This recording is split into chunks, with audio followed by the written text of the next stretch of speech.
Good evening and welcome. This is Haske Tv News and I am Christiana Babayo. Former Nigeria Labour Congress Chairman, NLC Taraba State Chapter, Chief Jonah J. Katabs, has passed away in the early hours of Monday, November 25th, 2024.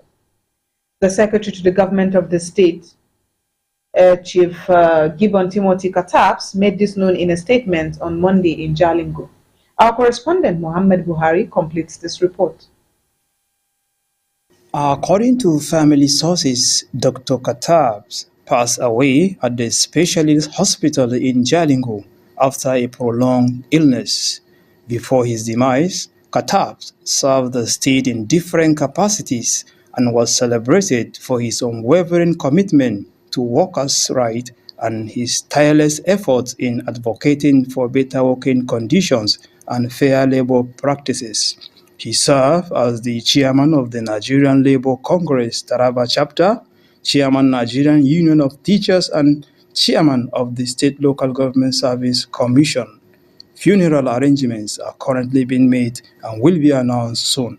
Mohammed Buhari, Haske TV News.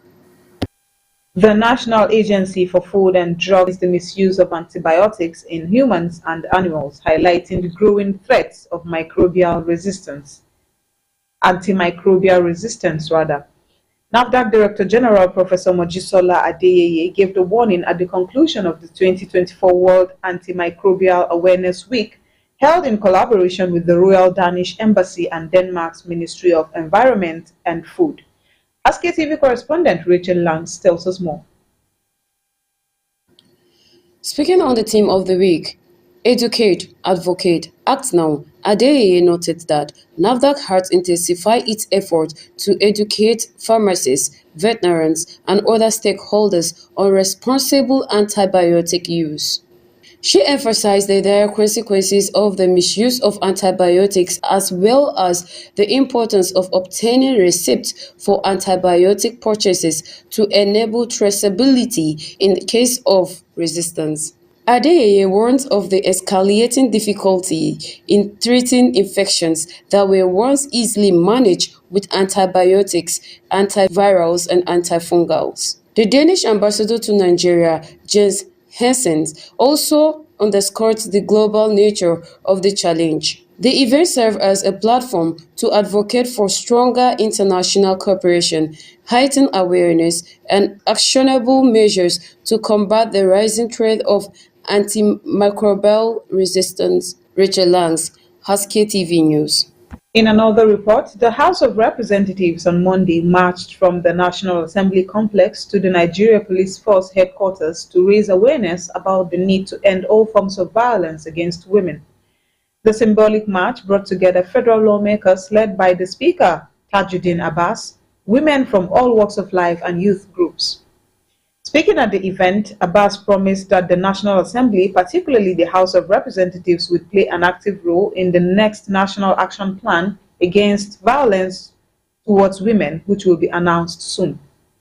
On her part, the chairperson of the House Committee on Women Affairs and Social Development, Kafilat Agbara, said 1 in 3 women globally are victims of gender-based violence.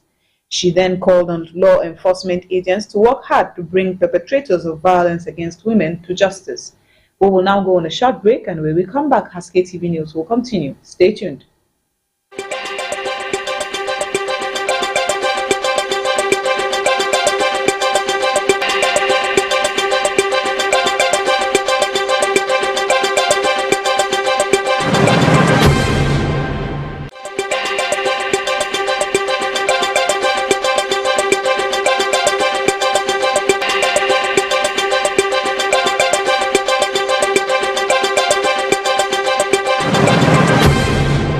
Welcome back, and now the news will continue.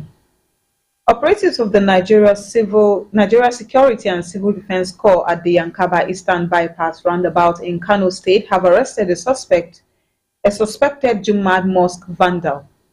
The public relations officer at the NSCDC Kano State Command, Ibrahim Abdullahi, confirmed the arrest in a statement released on Monday. He said the suspect, Murtala Aliyu Muhammad, a 35-year-old, a resident of Dawakin Dakata Quarters in Nasarawa local government area, Kano, was apprehended late at night after gaining entry into the Dakata Jumaat mosque through its window.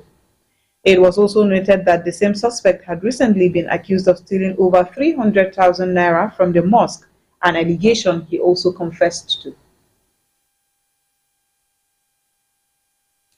And in Abia State, Governor Alex Oti has pledged to revamp the state's security architecture and flush out criminal elements following recent attacks on security personnel in the state. Oti made this known after an emergency security council meeting convened to address the situation. He assured residents of the government's determination to restore safety and prevent a reoccurrence of such incidents. Oti warned criminals operating in Abia, declaring that the state would no longer serve as a heaven for them. And that's all we have on Haske TV News. Stay tuned to our other programs. I am Christiana Babayo.